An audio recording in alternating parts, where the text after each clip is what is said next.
I was going through some of the comments on a video that I posted a few weeks ago, and I came across this comment right here, and it kind of made me laugh a little bit, right? And this person has commented on some of my videos in the past, and it was no malicious intent around this comment, but I did laugh a little bit because I used to have this same kind of thought.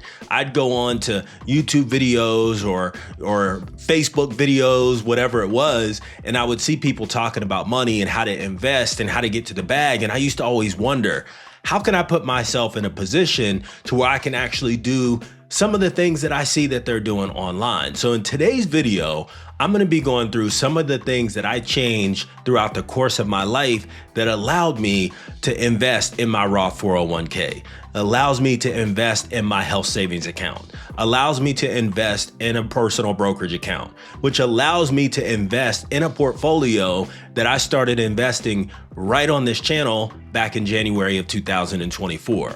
Look, full disclosure, I am not rich by any stretch of the imagination, but I definitely have my plan and my eyes set on getting to the bag. And I thought there was no better way to do that than in front of all you guys, right? So this person had mentioned showing people how to invest, showing strangers how to invest.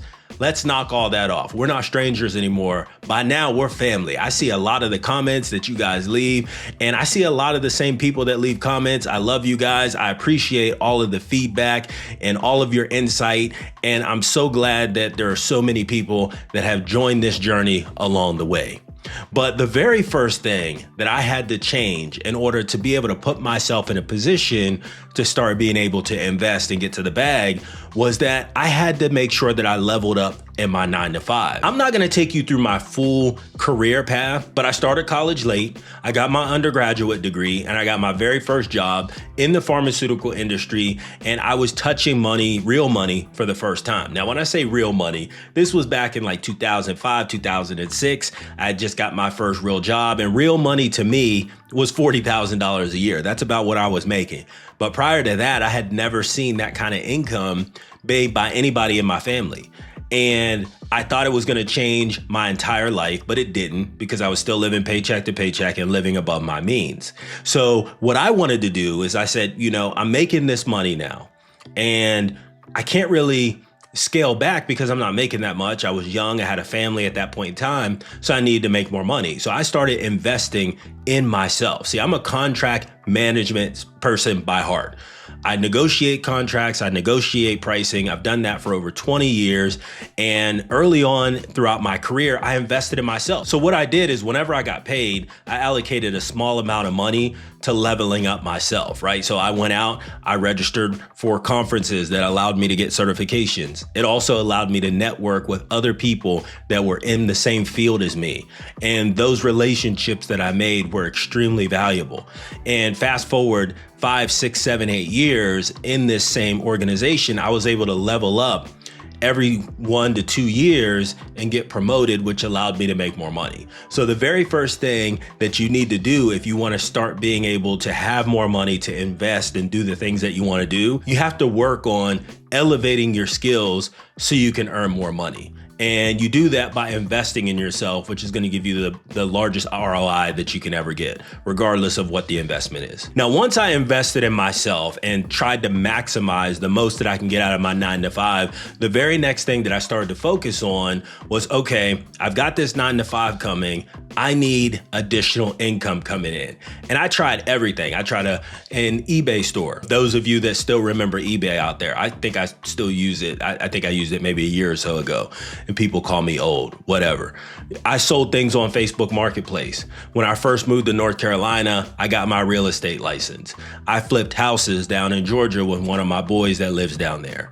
I started this YouTube channel. I have a coaching program. So all of these things that I've tried to do over the years to add additional streams of income above and beyond on my 9-to-5 helped me to be able to have more money to pay off debt, to invest more money, to save more money, to take better trips, whatever. All of those things that I wanted to do, I was able to use the money from the side hustles that I had created for myself to actually achieve that. And usually what I tell people is, if you have a second job or a side hustle, it doesn't have to bring in an enormous amount of income. If you're working a 9 to 5 and then you get a part-time job where you're working like 15 hours a week, or maybe bringing in an additional $600 or $800 a month, not spectacular, but that could be enough. That could be enough to help you to pay off that debt, to pay off that car, or to start your emergency fund or start investing, whatever, right? You just have to bring in that additional income above and beyond what you're already doing. Look, I get it. It's hard out here,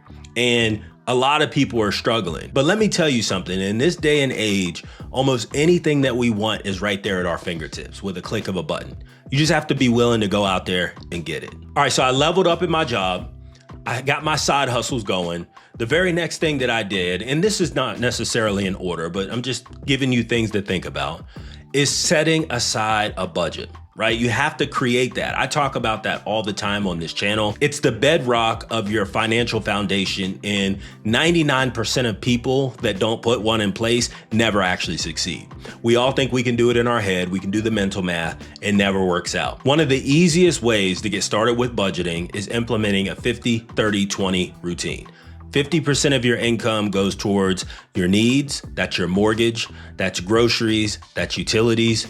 30% goes to your wants. That's going out to eat, car payments, subscriptions, whatever. And then 20% goes to debt payoff, investing, and saving, right? Now, that 50-30-20 is not, there's no hard and fast rule for that. It's just really a guideline, and you could tweak it to fit whatever you want. And the thing that helped me to understand whenever I first put this guideline in place was that my needs, I tried to shift that from maybe 50% of my income down to 40, my wants from 30 down to like 15. And then the rest I would use to either pay off debt, invest, or save. So you have to figure out what percentages work for you, but your wants and your needs, you need to figure out how to lower those as much as possible. And then the rest of your money goes into your investing, saving, and debt payoff. I know it's hard, and that's why we talked about getting an additional income above and beyond your 9 to 5 to help supplement that stuff. Guys, we work hard on this channel. I talk about giving everything that you have in order to reach your goals, because if it was easy, everybody would do it.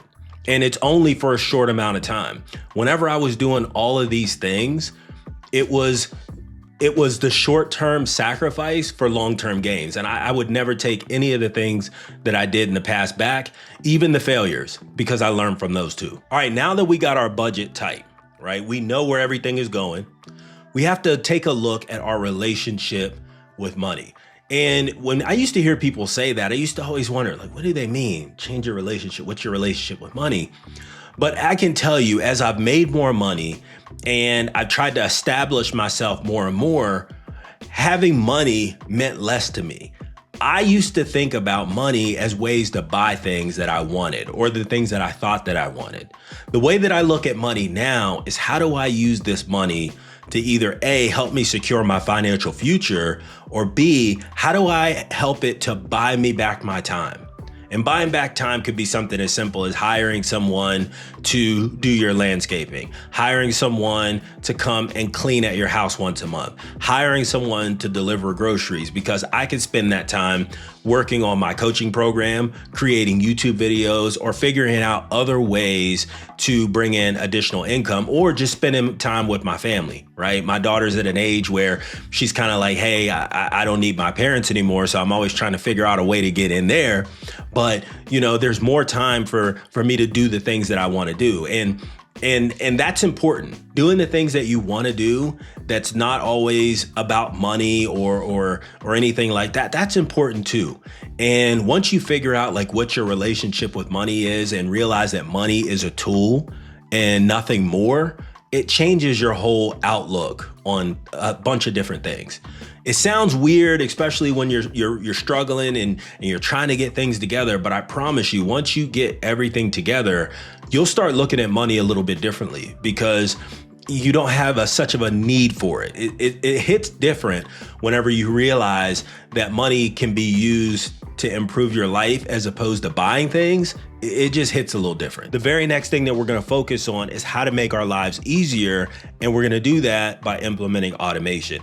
I made a video about how compound interest is the 8th wonder of the world, and I believe that automation is the 9th wonder of the world. See, whenever you set up automation, you put things in place that allow you to remove yourself from having to do an activity. May take a little bit of effort, time, and energy up front, but if you set something up like your bills on auto payment, you're investing on auto investing, takes you out of having to worry about those things, right? You've got your budget tight, you've got it set up.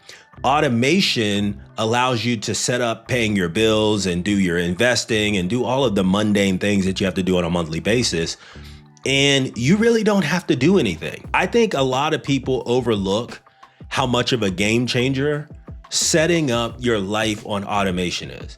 Takes a little bit of time to get used to, especially when you're not used to utilities coming out of your checking account every month and auto investments set up that automatically go in and invest in your brokerage account every single month, your 401k every single month. But I can tell you, you do the work up front and it takes a weight off your shoulders. Look, I procrastinate. I am someone that will procrastinate till the last minute. And it has cost me at times over the course of my life. So setting up automation was a game changer for me. And if you haven't looked into it, you should check it out because it could be for you as well. Look, I go back to the comment from the very beginning of this video, and I'll put it back up on the screen here right now. But it was all a joke, but if you really think about it, I used to think that way, and there's so many people that do. And I think the worst part about it, and I'm not saying this person thinks this, but there's a lot of people that don't believe it could be them as well. What do you guys think? Leave a comment down below. What do you think about the things that I talked about in this video about how to set yourself up for success, to be able to have money, to do some of the things that you've always wanted to do? One of the things I really want you guys to think about is, I don't want you to think about having money or the things that I'm talking about is being able to go out and buy a bunch of items, material things, right? We're really talking about the things that help set the foundation that can help you get to your financial goals down the road.